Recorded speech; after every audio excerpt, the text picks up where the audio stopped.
Hello, and welcome to Decorating Pages podcast. I am your host, Kim Wanna. How you doing? How's it going? Can you believe I have another fantastic episode here for you? I don't even know how I'm doing it.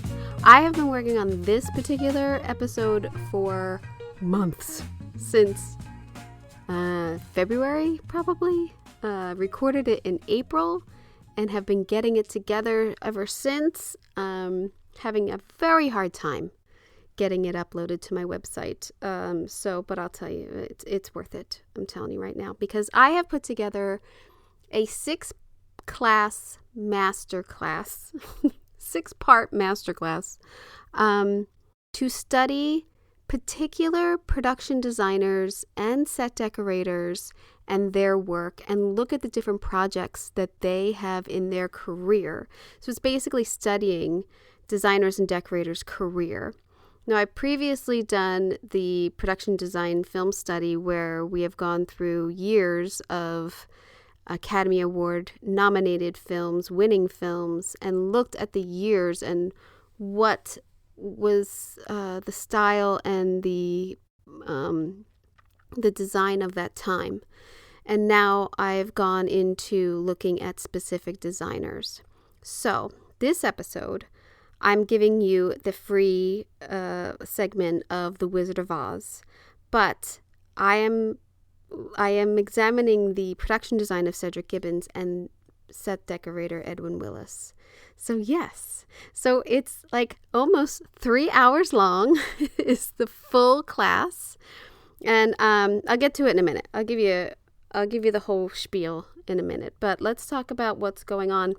I am so happy that so many people turned out last week for the Charles Phoenix event that was at the El Portal Theater. It was a fantastic show. You should YouTube him or go to one of his shows. He had probably 50, 60 slides of like period, like architecture of Los Angeles of the time, and he weaves it all together in a wonderful little like story that he puts together, or just things that you used to see around LA. I was sitting next to Dina Lipton, who is the president of the ADG right now, and she, I'm assuming, grew up here because she kept saying, I remember that, oh, that's in Downey, or that's here and that's there. Like, it was a great thing for people to reminisce of architecture that is no longer available and the mid-century vibe. And he had slides from the Paramount lot and behind the scenes of the 10 Commandments. It was truly a great show. So if you can catch him somewhere or YouTube his videos, they're really good. It's a really good time. And we had a terrific turnout from the Academy, and I know that some of also the Production Design International Week had promoted it, the ADG SDSA. So thank you all for promoting the event. And yeah, it was fun and great to mingle in the beginning and in the intermission and see some faces I haven't seen in a while. So it was really great. So thank you to everyone who showed up. I had a good time. Hopefully, we're trying to do more of out-of-the-box type events for the Academy, get out of those. They're great, the mixers at the Academy, but we want more. We want to be educated while we're, entertaining ourselves. So yeah.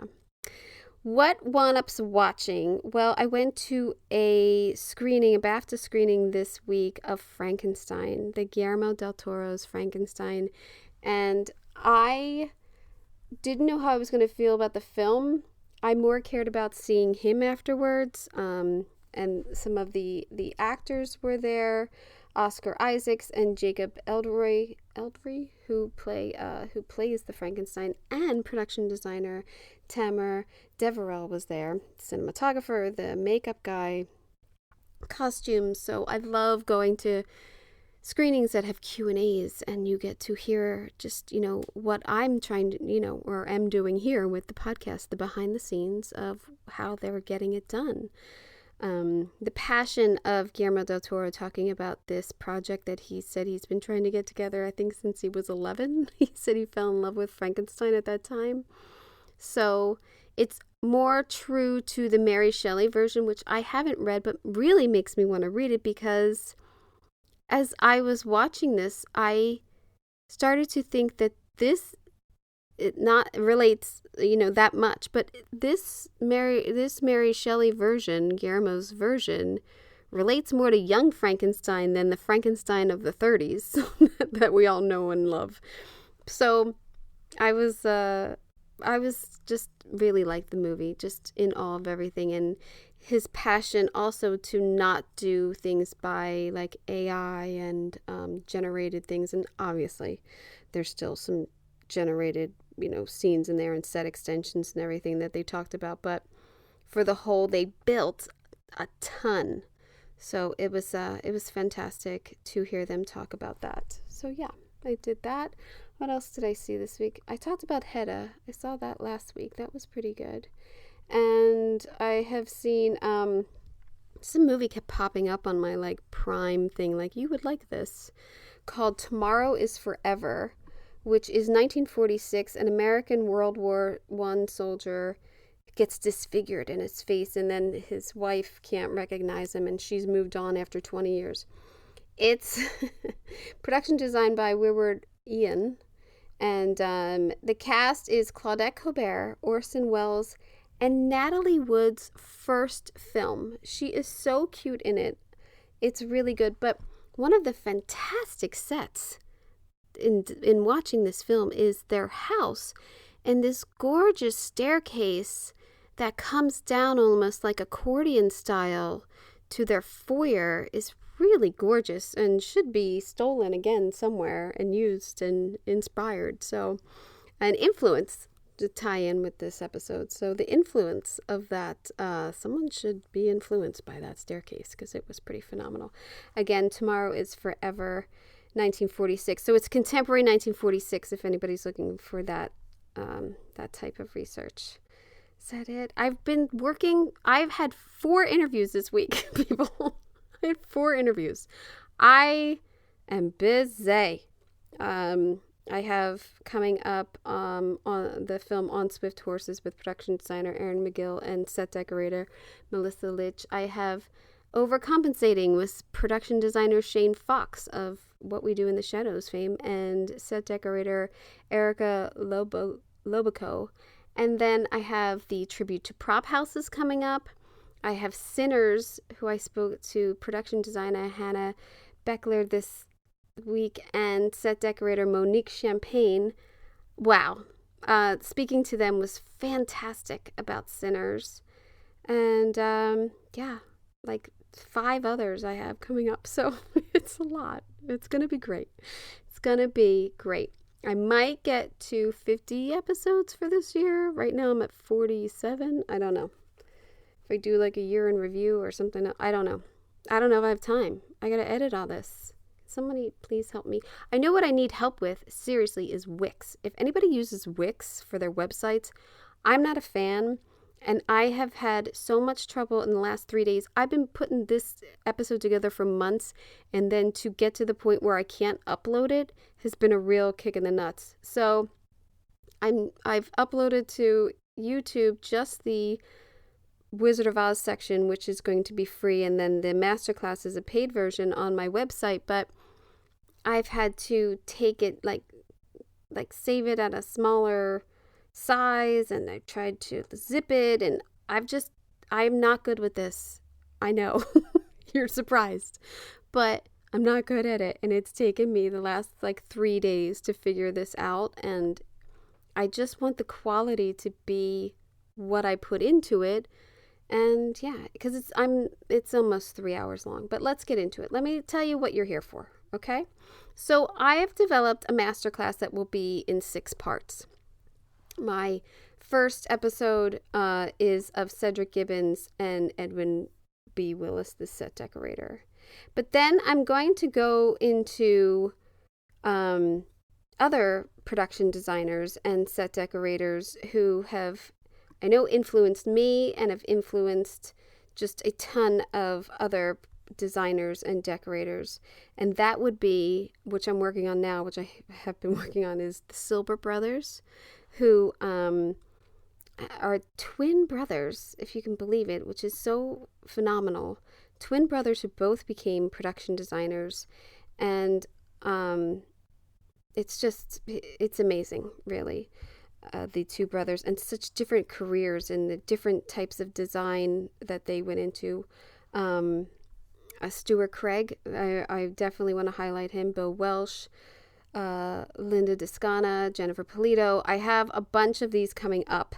So it's going to take time, but I'm getting there, because this one took a lot of time. Because guess what? Let me read this first, because I'm so proud. So, seriously, if you are a student looking for a production design class that is visual, concise, and thorough, this is for you. So I am releasing this masterclass after a deep dive into the films shaped by production designer Cedric Gibbons and set decorator Edwin B. Willis. Now, I know that there is some sort of controversy and a little bit of not so nice things said about Cedric Gibbons, because he was the head of MGM, and his resume has 1,000 credits on it because he was the head of the art department.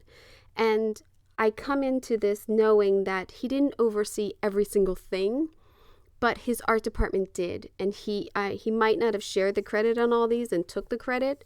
That's unfortunate, but these are still designs made under him, and I'm sure that he had eyes on them, and I'm sure he had input on them, and the same with Edwin Willis. So this course, this masterclass, The Art of Influence, is just to examine how specific production designers and set decorators have influenced not only decades of films to come, but a generation of people who have watched them, right?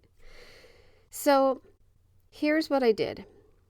I really tapped into the technique and the obviously the design choices, the furniture choices, and the craft choices that these two did working together and that have influenced other films. So say if I give you a film of theirs, I give you examples of how it influenced 3 to 5 other films. So you can take that and see how it transformed through influence to other films. They built iconic worlds with color logic, architectural framing, and you definitely can apply all of this to your own projects. This also helps see how vastly different their career is through their projects and what type of projects they got to do throughout decades of their career. And so I have 13 films that I went through. I went through starting in 1928, which was not their first film together, and believe me, there's plenty other films that they did together that are influential. I just picked these 13. Our Dancing Daughters, 1928, Grand Hotel, 1932, The Great Ziegfeld, 36, Marie Antoinette, 38, The Wizard of Oz, which is our free segment on this episode, 1939, When Ladies Meet, 1941, Miss Miniver, 1942, Gaslight, 1944, Meet Me in St. Louis, 1944, The Picture of Dorian Gray, 1945, An American in Paris, 1951, Singing in the Rain, 1952, and I'll Cry Tomorrow, 1955. Yes, all 13 I analyze and go through and give examples of this design and the influence it had in future films and television. I also have those in there. So, yes, starting with The Wizard of Oz, it's a free segment that explores the color theory, the set engineering, the prop language built of one of cinema's great enduring classics. So, if this sort of resonates with you, this is for production designers, art directors, set decorators who want to sharpen the craft. It's for anyone who loves film history and wants to be able to use these lessons and not just trivia, although I do give a lot of fun facts. And definitely students. I know that there are film schools around the country, around the world, and maybe they're not deep diving into this visually as you would like. And so I'm hoping that these classes help teach, mostly of what our design and the influence is from former designers. So you can listen to this episode about, I give the introduction first of the two men, and then I go into the Wizard of Oz. Then I have visually the video, because I videoed, because I want you to look at everything, obviously, on the YouTube channel. So you have the Wizard of Oz Art of Influence Class 1 on there. Then if you would like the full 13 films, you can go to the website under Shop, and then under Digital Classes, under Digital Products or Classes. I think it's under Classes. If you use that filter, it helps. I hate Wix. It's not me, people. I swear, it's not me. It's the website. You can go to the Art of Influence there, Class 1, Cedric Gibbons and Edwin Willis, and give it there. So for this first week of release, I am doing $50 off for using the promo code INFLUENCE50. And then for students, if you are a student and would like to download the class, it's 30% off. And that is students 30. It's not really hard to figure out my promo codes, people. Not too big on that. But yes, because this first week, I just want to celebrate. I want to get it out there. So take advantage of those sales. And yes, so without further ado, here I am introducing the class of Art of Influence and the Wizard of Oz segment. So I hope you enjoy. I would love any feedback that you can give. And again, I hope it all downloads correctly on the website. If you have problems, please let me know. You should let me know, and I will fix it as soon as I can. So I hope you enjoy. Welcome to the Art of Influence, legendary set decorators and production designers in film and television history. A 6-part masterclass exploring the visionaries who shaped the way we see storytelling on screen. From the golden age of Hollywood to the most groundbreaking productions of today, we'll dive into the artistry, innovation, and lasting influence of the designers and decorators who built cinematic worlds from the ground up. How did their work redefine genres? What techniques and trends still impact TV and film today? Join me as we uncover the behind-the-scenes magic that transforms sets into storytelling powerhouses and left an undeniable mark on the history of Hollywood. Hello, and welcome. I am your host, Kim Wanup. I am the host of Decorating Pages podcast, and this is a 6-part series that I hope will teach a little bit about the history of set decorating and production design. I am a set decorator with over 20 years experience in the industry. I've worked in mostly television and some films and have honored with an Emmy from my work on the TV show Veep. I have put together this masterclass to educate and give awareness of where the roots of Hollywood design and the influence has come from so many set decorators and designers. This episode will focus on the illustrious career of one of Hollywood's most influential production designers and set decorating teams, Cedric Gibbons and Edwin B. Willis. They built the cinematic foundation of storytelling.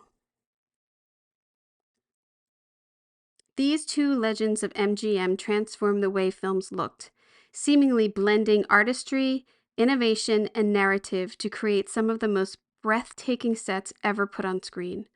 Their work was instrumental in defining the lavish elegance of classic Hollywood and inspiring future generations of designers.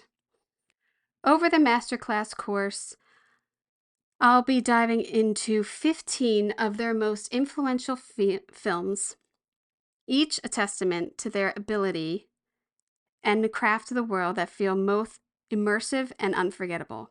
From the whimsical Technicolor of Wizard of Oz to the chilling shadow-lane streets of Gaslight, Their design, sensibility shaped genres and elevated the visual language of cinema.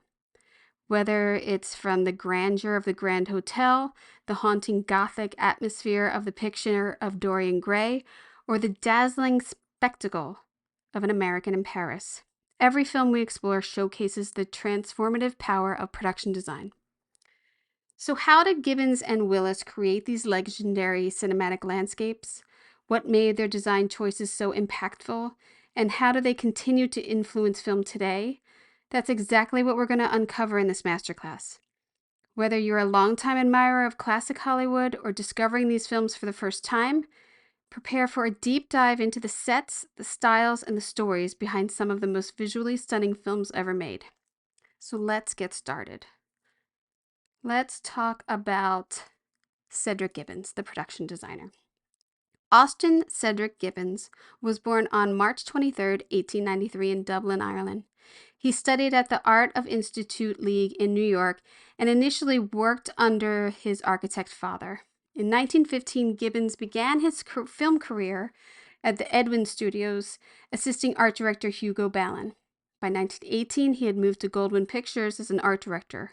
When MGM was formed in 1924, Gibbons was appointed as the supervising art director, a position that he held for 32 years. During his tenure at MGM, he oversaw the art direction of nearly 1,500 films and directly contributed to over 150 of them. Notably, Gibbons was one of the original 36 founding members of the Academy of Motion Picture Arts and Sciences. He is also credited with designing the iconic Oscar statue in 1928, a symbol of cinematic excellence. Throughout his career, Gibbons collaborated with numerous set decorators to bring his visionary designs to life. While specific names of set decorators he worked with are not widely documented in the very early films, his leadership at MGM fostered a collaborative environment that produced some of the most memorable sets in film history. Gibbons' exceptional work earned him 11 Academy Awards for Best Art Direction, a record that remains unsurpassed. He received a total of 39 nominations, reflecting his consistent excellence and influence in this industry. Art director for 5 Best Picture winners: The Broadway Melody, Grand Hotel, Mutant on the Bounty, The Great Ziegfeld, and Mrs. Miniver. The list of his awards for winning the art direction is The Bridge of San Luis Rey, The Merry Widow, Pride and Prejudice, Blooms of the Desert, Gaslight, The Yearling, Little Women, An American in Paris, The Bad and the Beautiful, Julius Caesar, and Somebody Up There Likes Me. They range from 1929 to 1956. That's how long he was in this business and producing such amazing work. Let's get into set decorator, Edwin B. Willis. Edwin was a legendary Hollywood set decorator born on January 28th, my birthday, 1893, in Decatur, Illinois. He studied architecture at the University of Pennsylvania before pursuing a career in scenic design. His early work in theater set design led him to Hollywood in the 1920s, where he found a niche in the rapidly growing film industry. Willis became known for his impeccable eye for detail, creating lavish and immersive environments that enhance storytelling on the silver screen. His expertise in architecture and design allowed him to seamlessly transition into the world of set decoration, where he quickly became a key figure at MGM Studios. One of Willis's most notably collaborations was with producer Cedric Gibbons, the renowned head of MGM's art department. Together, they played a pivotal role in defining the studio's signature, opulent visual style, working on numerous classical films throughout Hollywood's golden age. Willis's meticulous attention to period accuracy and aesthetic composition contributed to the grandeur of films like The Wizard of Oz, Meet Me in St. Louis, An American in Paris. His work was essential in bringing to life the richly detailed worlds of MGM's biggest productions. He's solidifying his reputation as one of the most influential set decorators of his time, I would say of all time. Willis dedicated his entire career to MGM, contributing to over 600 productions. That's crazy. Throughout his career, Willis was recognized with 8 Academy Awards for Best Art Direction and received an astonishing 32 nominations and securing 8 wins for his outstanding work, making him one of the most celebrated set decorators in Oscar history. His triumphs extend beyond awards, as his work set new standards for production design in Hollywood.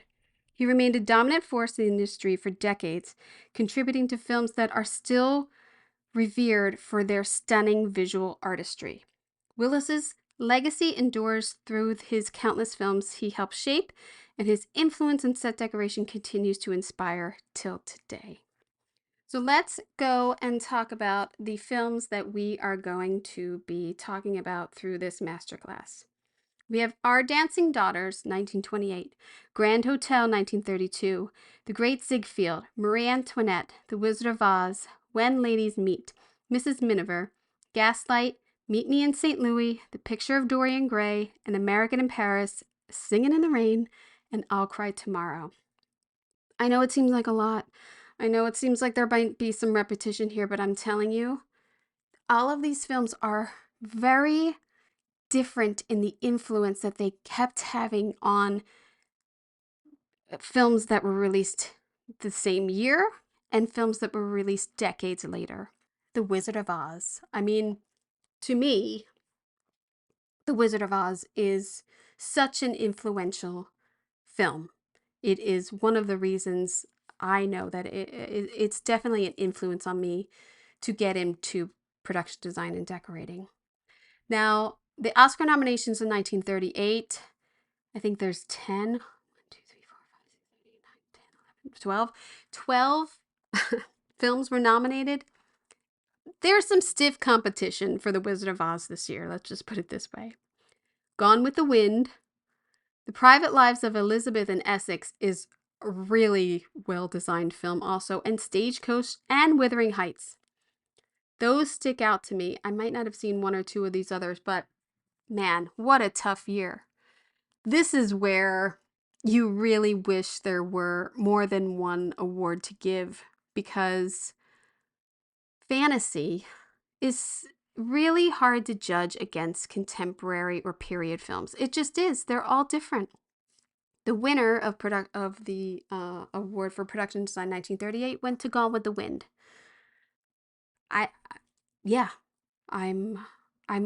It's a toss up for me. But let's get into The Wizard of Oz, 1930 young. If you don't know, young Dorothy Gale and her dog Toto are swept away by a tornado from their Kansas farm to the magical land of Oz and embark on a quest with 3 new friends to see the wizard, who can return her to her home and fulfill others' wishes. So, this is one of the most visually groundbreaking and influential films in cinematic history, setting new standards for production design and the use of color in film. Produced by MGM with a budget of approximately $2.8 million, the film was primarily shot on the sound stages of Culver City lot, where the fantastical world of Oz was meticulously constructed. Gibbons, along with art directors William Horning and Wade Rubottom, and decorator Willis, brought the story to life with an imaginative mix of elaborate sets and painted backdrops. The film's most revolutionary design element was the use of Technicolor, creating a stark contrast between the sepia-tone Kansas sequence and the vivid, dreamlike world of Oz. The iconic Yellow Brick Road and Emerald City and Munchkinland were all designed with a heightened sense of fantasy, using just ridiculous proportions, I would say, bold colors and whimsical architecture to immerse the audience in this magical world. I don't know how many times I've seen this movie. I think everyone has seen this movie, right? Beyond its visual splendor, The Wizard of Oz established a blueprint for fantasy filmmaking, including Willy Wonka and the Chocolate Factory, 1971, Lord of the Rings trilogy, 2001 to 2003. The production design of Emerald City's Art Deco inspired interiors and the eerie, twisted landscapes of the Wicked Witch's castle demonstrated how sets could become integral in storytelling. I mean, with Dorothy's farm and the house, when when you watch this movie as a kid and you grow up watching it, you don't question that that's a backing. Like the when she's in Kansas and the clouds and everything, they're all backings. It's amazing. They're beautifully drawn, beautifully painted, these clouds. And then the different fences, and they're kind of busted down, showing that these people are not rich, they're farmers.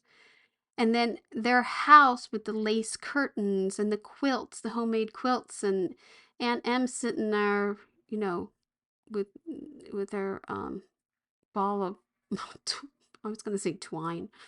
Um I mean, old rocking chairs and old rugs used. And then the way that the twister as was made and made you really believe that there's a tornado coming at this little girl and the wind is going. It's the first couple minutes, 20 minutes of the film are amazing in itself, even though they're black and white.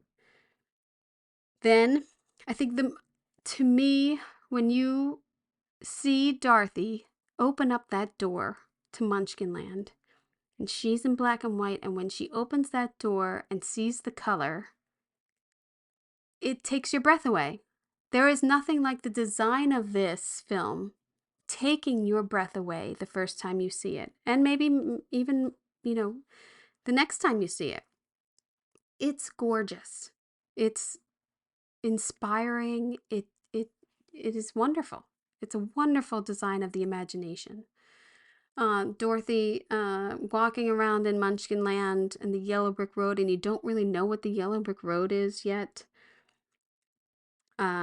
I found that it really replicated Barbie in 2023, of how the like sort of cul-de-sac of Munchkinland and the cul-de-sac where Barbie lives is a stark, very relatable set when you really look at it next to each other.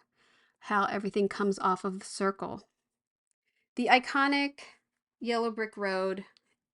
I mean, I have no idea how many stalks of corn the decorator had to put in there and everything, but the yellow brick road, how iconic these things have become in our world.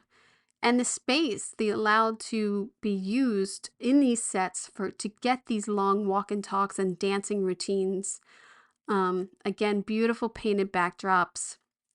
The forest scenes, when they go through and pick up the Tin Man and all the forest and the trees, and creating this world with costumes.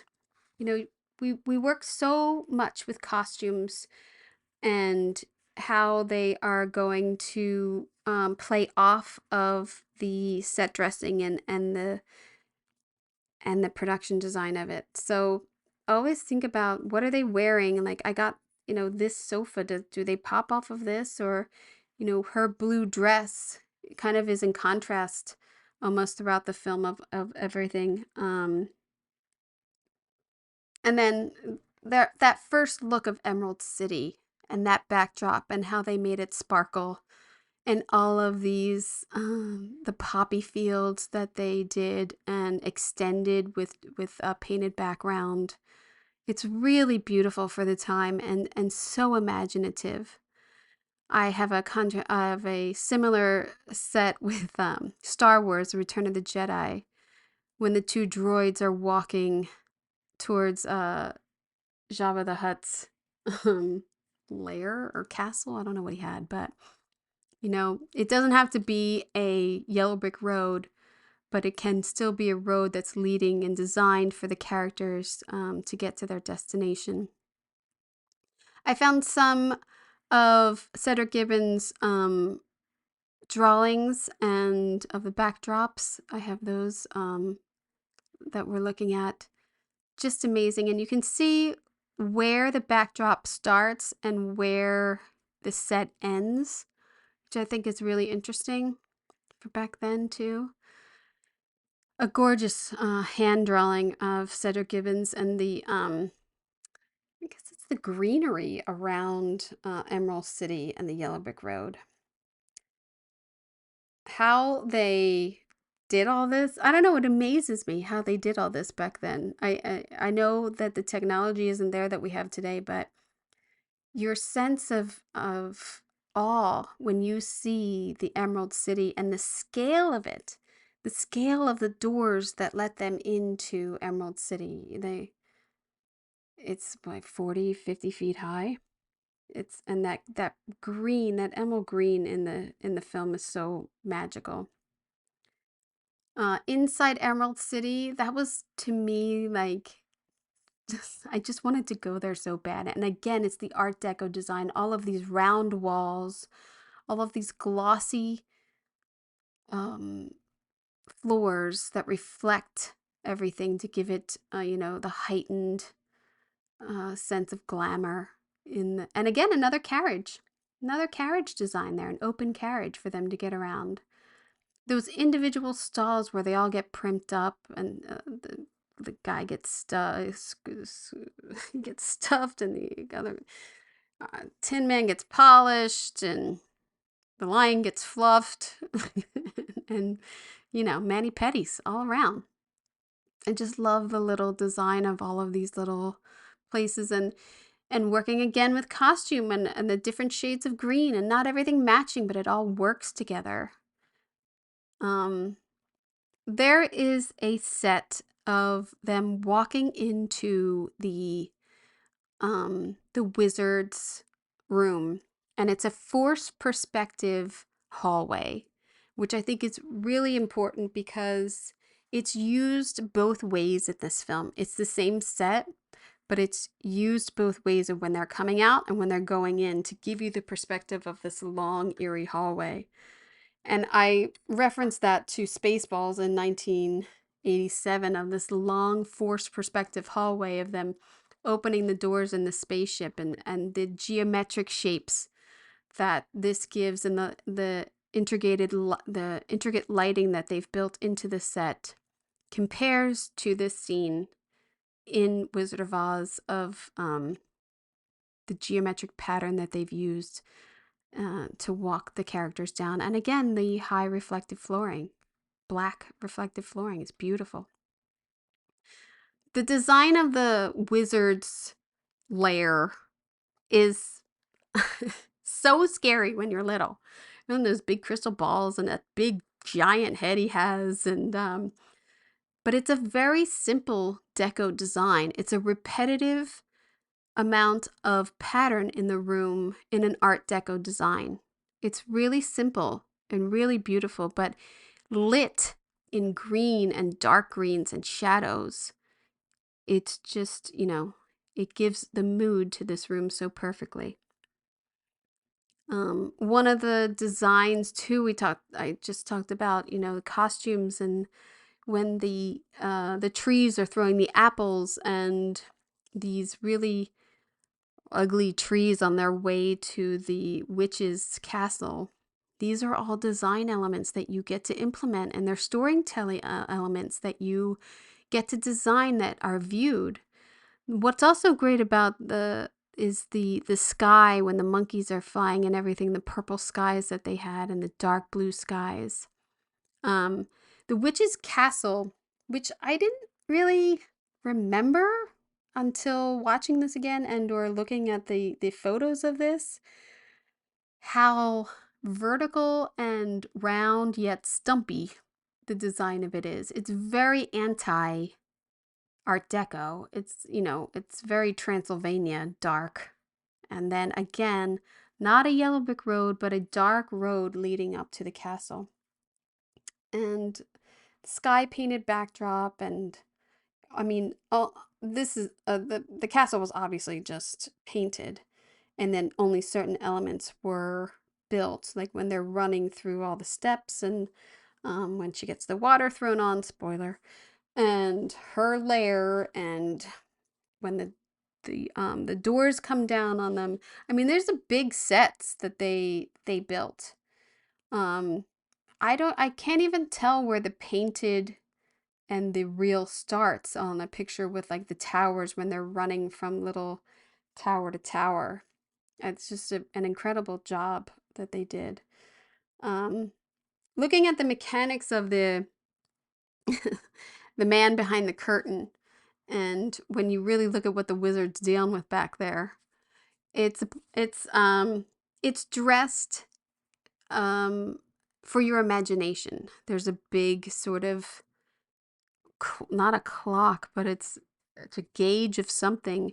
That microphone, I mean, I could pick that microphone out as the wizard's microphone at any time.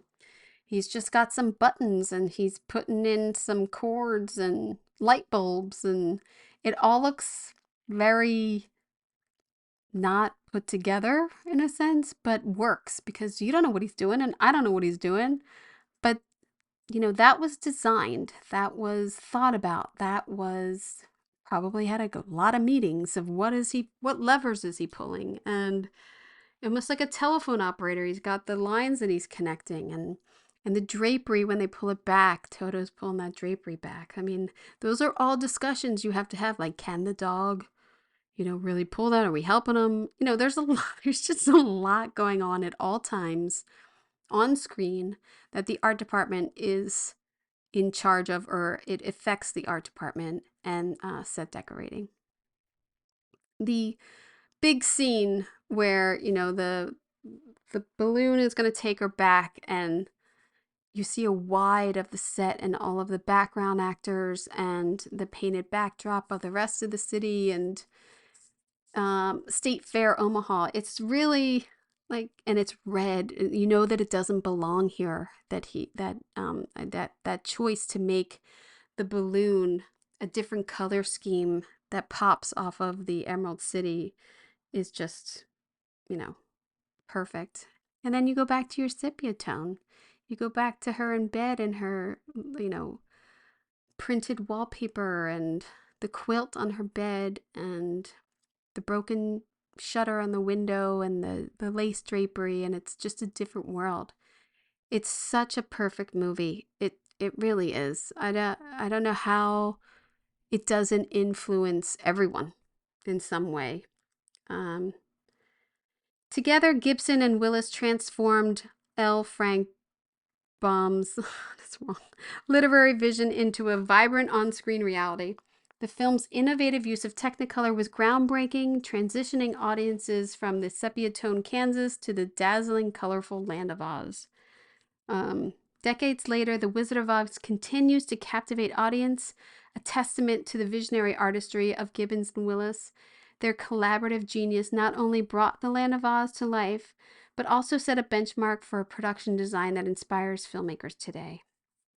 Fun fact, the iconic ruby slippers were originally silver, as they were in the book, but were changed to red to take advantage of Technicolor. Isn't that crazy? They changed the whole thing because of Technicolor. Yeah, so Wizard of Oz, director Victor Fleming, 1939.